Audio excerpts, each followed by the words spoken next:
last thing I remember is just thinking, wow, I'm in a really bad spot right here. I'm not looking to die. And then I blacked out. Surf travel has always been a big thing to motivate me. I was never interested in competition. I did a couple when I was a kid, but what I quickly learned was I didn't like sitting around all day and surfing crappy waves. What I really liked was trying to go find the best waves possible anywhere. I had been to this place in Sumatra once before and became friends with the 3 British guys who own the camp, and so I felt really comfortable going there on my own. Tim, one of the owners, came down and sat with us and just said, look, the charts for tomorrow are insane. There's a spot, it's an hour drive north from the camp, and he said, I'm really excited. We've been waiting for years for all these conditions to come together. I remember thinking in my head, you know, if it's really too big or scary looking, I don't have to go out. It's not like I have a bunch of ego invested in this, not looking to die or get hurt real bad. Right when we got there, there's just nothing and there's nobody around for miles. And we pulled up, we were the only ones on the beach, and immediately we just saw this giant set hit the reef, and it was as good as waves get. It was huge, it was really hollow, and it was insanely perfect. I mean, it was by far the best waves I've ever surfed in my life. We were just freaking out from the get-go. I mean, the second we pulled up, and when we were paddling out, we just couldn't get out there fast enough. And the biggest sets were so scary that we weren't even looking at them. Like, when a big set came and we were out there, you just put your head down and scratch as hard as you could for the horizon. Like, nobody even considered catching one of the big sets. And then in between, you kind of scoot your way back in, and then these just perfect ones would come through. But there is an area of dry reef and kind of like a rock pile on the very inside. You immediately see it and you're like, oh, I'm not gonna go anywhere near that. As we were sitting out there, we were telling each other, like, only go on waves that you know you can make, because it was just that kind of a day. It was that big and powerful, and it's actually breaking in really deep water, but you just knew the ramifications were gonna be bad if you didn't make one. I got a bunch of really good waves, but the whole time I was being a little bit conservative. And so I knew it was getting towards the end of the session, and I looked at one of my friends and I said, I just want a crazy one. And as I was approaching it and just paddling as hard as I could, I was thinking, oh, I don't know. I knew I was really deep and it was gonna be touch and go. And all the other waves I was dead set, I knew I was gonna make. And this one, right from the get-go, I was like, I'm not sure. And at the last second, I just looked and I thought I saw a line where I might be able to make it. So I was like, all right, fuck it, I'm going. And it actually let me into it really easy. I got in fast and I knew I was super deep on the wave, so I just immediately started pumping, and the thing just threw over me right away, and I was just standing in this crazy emerald green barrel. I'll never forget the vision I had on that wave, and I was really, really deep. Like, I could barely see just a hole in the end that seemed like it was down a hallway. And I was just staying close to the face of the wave, and I could see the thing throwing out, breaking, and then the white water coming back. It was nuts. And I pumped, and I made it through a bunch of sections, and all of a sudden it looked like I was coming out. And I was getting close to the exit, and I could even see, I got all the way just a couple feet from coming out, and I could even see that there was no more wave outside of it. Like, it was just gonna end in the calm water. And that last section just pinched. When it hit me, I kind of let it just knock me off. And I went over. Then I popped up in the impact zone, and the first thing I did was think, okay, where am I in relation to those rocks? So I looked, and the rocks were like 50 yards away. I immediately turned my attention to this next giant set that was about to break on my head. And the mistake I made was I never looked back again. I was very calm, I was just taking real deep breaths, and in the meantime, there was a current that was sucking me sideways towards the dry reef that I never picked up on. And that was the big mistake I made. And at this point, I was just really zenned out, you know, thinking about, oh, just stay calm and doing all of that.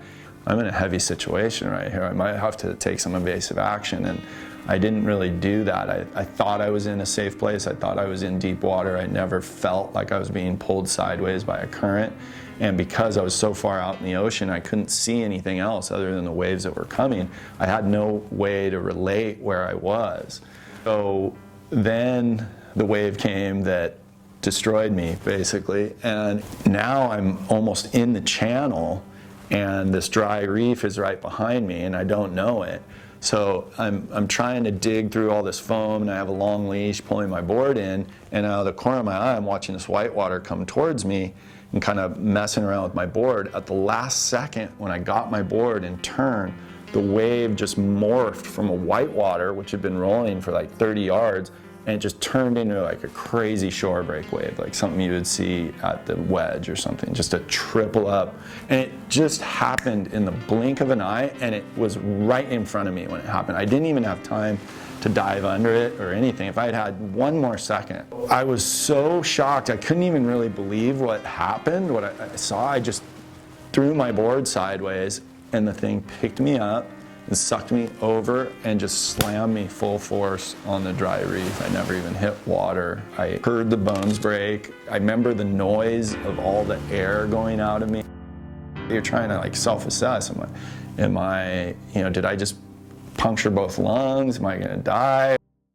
And meanwhile, I couldn't breathe. I had the wind knocked out of me like, times 100. I really couldn't breathe for about an hour afterwards. It immediately took me back underwater. I couldn't even breathe above water, but it took me right back underwater, and then there were more whitewaters coming on my head. And the last thing I remember is just thinking, wow, I'm in a really bad spot right here. And then I blacked out. I came to, and I was on my board just laying face down in the channel, and just in crazy pain. I was doing this weird involuntary moan thing that sounded really crazy, and to the point where I was telling myself, like, shut the fuck up. And then the whole right side of my body was also seizing up. There was like all the muscles on the right side of my body were just convulsing, and at that point I still had no idea like how badly I was hurt. I still couldn't breathe. Couldn't use my right arm because the whole right side of my body was just tweaked. And so I just paddled with one arm and just paddled in. And it was slow. I limped in with one arm. Before I hit the sand, Luke, who's the surf guide, was paddling in. And he was like all smiles. He saw me from a distance, and he was just like, holy shit, what happened? He said, I could see just from a long distance, as soon as I saw you, that something was seriously wrong. So he kind of helped me. There's this tiny reef on the inside, and the waves were like 1 foot in there. But they were just knocking me around, and with all these broken ribs and stuff, it just, every time I was getting hit by a wave, it was just like somebody was stabbing me with a knife. And he kind of helped me just step out of the water onto the beach and then get back to the car. I just had these lacerations down my side, but they were actually really superficial. I mean, they looked bad, and in normal circumstances, just getting that sort of scrape, you'd be concerned about. But with the pain and the other injuries that I had, it was like, I honestly never even felt the lacerations, because as soon as we got in the car, when we would go around a curve or anything, I could feel my ribs moving in a way that obviously your ribs aren't supposed to move. Where I was, they just didn't have medical care, really. I went to this clinic, and it was so dirty, I didn't even really want to sit down. I didn't want to touch anything. The x-ray machine that they used on me looked like it was from like World War II, probably was. The good news is, after the whole thing, they finally got a picture of the lungs, sent it to a specialist, got back to me and said, your lungs are okay. I really had a lot of trouble breathing for about a month, and I think I had some sort of really bad lung contusion, and maybe there was just areas where the broken ribs were pushing on the lungs. It might still be that a little bit. I don't feel like I can still take a full breath, but at least that gave me the peace of mind to know that I could fly out of there whenever I felt up to flying. It's the fact that I let myself get into that really dangerous position and then get thrown over the falls the way I did. I keep beating myself up about that, but it's tempered by the fact that when all that happened, if I had hit my head, I 100% would have been dead. If it had been my spine, I would probably be paralyzed, or maybe would have just died in the water there. So you have to kind of be appreciative. There's an element of the law of averages, where if you're in a lot of dangerous situations, yeah, you might escape, but at some point you're going to pay the price, and I think this was just my time to pay the price. All I can do right now is just walk, basically, so I'm on the old man program, like me and every other 70-year-old guy in the South Bay are out there on the Strand walking pier to pier in the morning. And it's funny because when I first started, I was so slow I could barely walk. An 80-year-old lady would just be like, "Zoom," past me. But I'm getting a little bit better. I just can't wait to be able to surf again. The guys from the surf camp where I was staying, they got together the last night before I was leaving, and they came over and they kind of all hugged me, and they were like, "Hey, we want you to know whenever you want to come back, you're staying for free. You just tell us when you want to come." Definitely going back. I just need to rally some friends to come with me. Don't have the feeling like I need to go back there, like I need to prove anything or get back on the horse or that type of thing. But that said, just surfing really good waves and finding big, perfect waves has always been something I enjoy doing, and I want to keep doing that.